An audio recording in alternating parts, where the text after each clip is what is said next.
ছেলের অত্যাচারে বিদ্যা প্রতিবন্ধী মা অতিষ্ঠ, শাস্তি দিল এলাকাবাসী। হ্যাঁ সুপ্রিয় দর্শক, এমন একটি ঘটনা ঘটেছে গাজীপুরে। আপনারা দেখতে পাচ্ছেন আমার ভিডিওর স্ক্রিনে একটি ছেলের ছবি দেখা যাচ্ছে। ছেলেটিকে কোমর পর্যন্ত মাটিতে পুঁতে রেখেছে এলাকাবাসী। এটা হলো তার শাস্তি। সেই প্রতিবন্ধী বিদ্যা মাকে সেই কুলাঙ্গার সন্তান সবসময় নির্যাতন করে আসছিলেন। তার নির্যাতনে সেই বিদ্যা প্রতিবন্ধী মা তো অতিষ্ঠই, পাশাপাশি পাড়া প্রতিবেশী এলাকাবাসী পর্যন্ত অতিষ্ঠ হয়ে গিয়েছিলেন। সুপ্রিয় দর্শক, আজ সকালবেলা সেই বিদ্যা প্রতিবন্ধী মায়ের উপর হাত তুলেন সেই কুলাঙ্গার সন্তান। ইট দিয়ে মাথাতে আঘাত করেন, শরীরের বিভিন্ন অংশে সেই ছেলে আঘাত করেন। মায়ের বক্তব্য, সেই ছেলে মাদকাসক্ত, মাদকের টাকা দিতে না পারলে আমার শরীরে আঘাত করে এবং আমাকে নির্যাতন করছে প্রতিনিয়ত।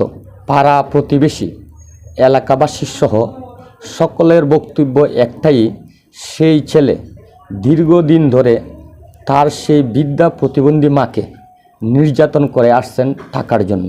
তাই আজ এলাকাবাসী সকলে মিলে সেই ছেলেকে কোমর পর্যন্ত মাটি করে মাটিতে পুঁতে রাখলেন। আপনারা ভিডিওর স্ক্রিনে দেখতে পাচ্ছেন।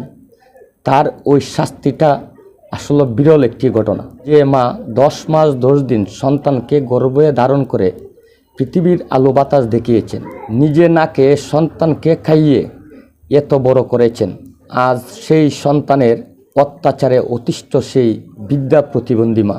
অত্যন্ত দুঃখজনক ও মর্মান্তিক সেই ঘটনাটি। সেই বিদ্যা মায়ের দিকে তাকালে আসলে চোখের পানি ধরে রাখা যায় না। যে মা 10 মাস 10 দিন গর্ভে ধারণ করে পৃথিবীর আলো বাতাস দেখালেন সন্তানকে, সেই সন্তানের কাছে আজ সেই বিদ্যা মা নিরাপদ নয়।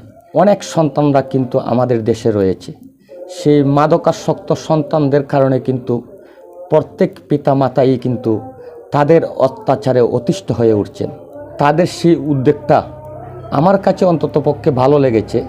ওই ধরনের কুলাঙ্গার সন্তানদেরকে আসলে মাটিতে পুঁতে তাদের শাস্তি ইসলামিক শরীয়ত বিধান মতে তারা শাস্তি দিয়েছেন সেই কুলাঙ্গার সন্তানকে।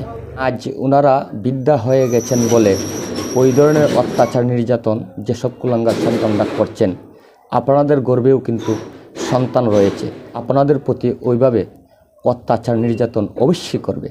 এটা আল্লাহর বিধান। সকলেই সতর্ক থাকুন। ওই কথাটা বলে আমি আমার ভিডিও থেকে এখানে বিদায় নিচ্ছি। সকলেই ভালো থাকুন, সুস্থ থাকুন। আসসালামু আলাইকুম।